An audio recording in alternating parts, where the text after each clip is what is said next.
Hello friends, स्वागत है आपका आपके अपने लीगल चैनल सोच पर प्रहार में। मैं हूं एडवोकेट सनी शर्मा और दोस्तों आज की इस वीडियो में एक बहुत ही इंपॉर्टेंट लेटेस्ट जजमेंट पर मैं बात करने वाला हूं। और दोस्तों ये जजमेंट आपको बहुत सारी चीजों को बताएगा। हमारे मन में कई सारी कंफ्यूजन होती है, वो सारी कंफ्यूजन इस जजमेंट से आज की इस वीडियो में खत्म होने वाली है। दोस्तों इस मामले के अंतर्गत जो पत्नी थी उसने पति पर जो आरोप लगाए थे वो लगाए थे मानसिक क्रूरता, फिजिकल क्रूरता और साथ ही साथ आर्थिक क्रूरता। और अब इस आर्थिक क्रूरता को कोर्ट ने किस दृष्टिकोण से देखा और क्या फैसला किया डीवी एक्ट के अंतर्गत, यह मैं आपके सामने रखने वाला हूं। तो दोस्तों बहुत ही इंपॉर्टेंट ये वीडियो रहेगा उन सभी लोगों के लिए जिनके मैट्रिमोनियल विवाद चल रहे हैं, चाहे उनके विरुद्ध डीवी का केस दर्ज हुआ है या नहीं। क्योंकि दोस्तों अधिकतर होता क्या है कि कुछ समय के बाद डीवी का केस दर्ज करा दिया जाता है अगर इस समय पे नहीं है। तो ये सारी चीजें आप लोगों को फायदा पहुंचाएंगी। तो दोस्तों इस वीडियो में अंत तक बने रहिएगा और यदि आपने अभी तक भी चैनल को सब्सक्राइब नहीं किया है तो चैनल को सब्सक्राइब करके नोटिफिकेशन बेल पर जरूर क्लिक कर लें, क्योंकि इस तरह के वीडियो हर रोज मैं आपके लिए लेकर के आता रहता हूं। दोस्तों कल हमने एक गेम खेला था यूट्यूब पर कि आप लोग अपने अपने निकनेम बताओ, तो बहुत सारे लोगों ने अपने अपने निकनेम बताए जो कि बहुत ही क्यूट और फनी भी हैं।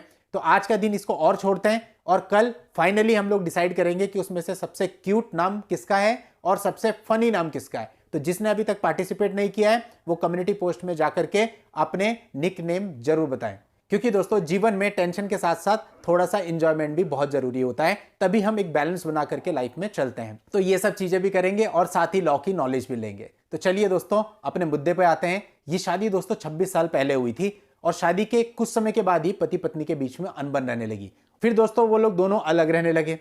अब पत्नी ने पति पर डीवी का केस डाल दिया।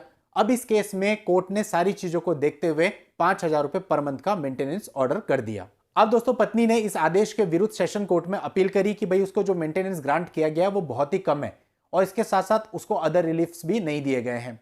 और दोस्तों पति ने भी इस निर्णय के खिलाफ सेशन कोर्ट में अपील करी कि भाई उसका जो मेंटेनेंस बांध दिया गया वो गलत बांधा गया है। वास्तविकता यह है कि जो पत्नी है वो अलग अलग सोर्सेज से 1,40,000 रुपए कमाती है, तो फिर ऐसे में उस पर मेंटेनेंस नहीं बांधा जाना चाहिए था।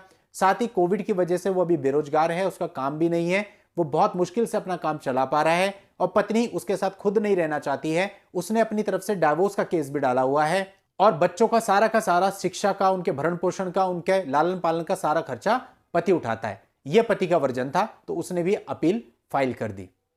अब दोस्तों कोर्ट ने सारी चीजों को देखा कि जो बात हस्बैंड कह रहे हैं उसके पास कितने प्रूफ है और जो बात वाइफ कह रही है उसके पास कितने प्रूफ है, कौन अपनी बात को साबित कर पा रहा है और क्या चीज होनी चाहिए। सारे सबूतों को और अपील को सुनने के बाद, आर्ग्यूमेंट्स को सुनने के बाद दोनों के काउंसिल के, कोर्ट अपनी फाइंडिंग्स पर पहुंचा। अब दोस्तों मैं आपको बताने जा रहा हूं जो कोर्ट की फाइंडिंग्स थी, कोर्ट ने इसमें क्या देखा, क्या ऑब्जर्व किया और क्या कहा। कोर्ट ने कहा यदि पत्नी कुछ कमा भी रही है तब भी उसको मेंटेनेंस मांगने का राइट है, उसको इस राइट से वंचित नहीं किया जा सकता है, क्योंकि शारीरिक और मानसिक क्रूरता के साथ साथ जो आर्थिक हिंसा है वो भी डीवी के अंतर्गत आती है।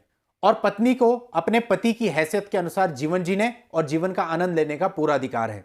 इसलिए मेंटेनेंस से केवल इस वजह से इनकार नहीं किया जा सकता कि वो कुछ कमा रही है या वो शिक्षित है या वो शिक्षित होने पर कमा सकती है या कमाने के लिए काम कर सकती है। तो इस आधार पर केवल यह नहीं कहा जा सकता कि उसको मेंटेनेंस नहीं मिलना चाहिए। और फाइनली जो कोर्ट थी, कोर्ट ने 15,000 रुपए पर मंथ मेंटेनेंस का ऑर्डर कर दिया। यानी कि ट्रायल कोर्ट से 5,000 पर मंथ का ऑर्डर था, सेशन कोर्ट ने बढ़ा करके 15,000 पर मंथ का ऑर्डर कर दिया और जो पति की अपील थी उसको डिसमिस कर दिया। तो दोस्तों ये पूरा मामला है डीवी एक्ट का, जहां पर पत्नी अपील में गई और पत्नी को राहत मिली। 5,000 से उसका मेंटेनेंस बढ़ के 15,000 हो गया। पति भी अपील में गया लेकिन पति की जो अपील थी वो डिसमिस कर दी गई। कोर्ट ने सारी चीजों को देखा। तो दोस्तों ऐसा भी होता है, तो इसलिए अब बहुत सारे लोगों के प्रश्न आते हैं ना कमेंट में कि सर आप ये बताओ कि मेरी पत्नी कमाती है तो क्या मुझे मेंटेनेंस देना पड़ेगा, सर मेरी पत्नी फला फला है तो क्या मुझे मेंटेनेंस देना पड़ेगा, सर मेरी कमाई इतनी है तो क्या मुझे मेंटेनेंस देना पड़ेगा। कोई आंसर नहीं दे सकता इन सारी चीजों का, केवल आपको वीडियो में समझाया जा सकता है कुछ जजमेंट्स के थ्रू, लॉ के थ्रू और अपनी ओपिनियन के थ्रू, लेकिन फिक्स कुछ नहीं है। आप मुकदमा लड़ते हो, हर एक मुकदमे की परिस्थिति पर डिपेंड करता है। इसीलिए दोस्तों यही कारण होता है कि मैक्सिमम कमेंट्स का हम आंसर नहीं दे पाते, क्योंकि उनका आंसर यस और नो में होता ही नहीं है और आप लोग समझने लगते हो कि हम जानबूझ करके आंसर नहीं दे रहे हैं आपको। और दूसरी बात ये होती है दोस्तों, कमेंट्स की संख्या बहुत ज्यादा होती है।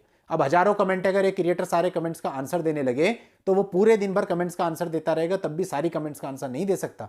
तो इसलिए दोस्तों इसका सॉल्यूशन यही है कि आप लोगों के जो भी कमेंट्स आते हैं वो सारे कमेंट्स पढ़ के और ये देख करके कि कौन से कमेंट्स ऐसे हैं जो मोस्ट कॉमनली आ रहे हैं, जिस पे अधिकतर लोग जानना चाहते हैं, उस पर एक वीडियो ले आएं ताकि वो चीज सब लोगों तक पहुंच जाए।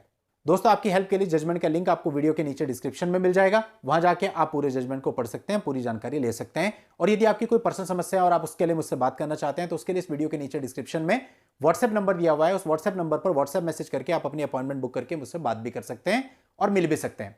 नेक्स्ट वीडियो में नई लीगल जानकारी के साथ मैं आपसे फिर मिलता हूं, तब तक के लिए goodbye and thank you for watching, take care.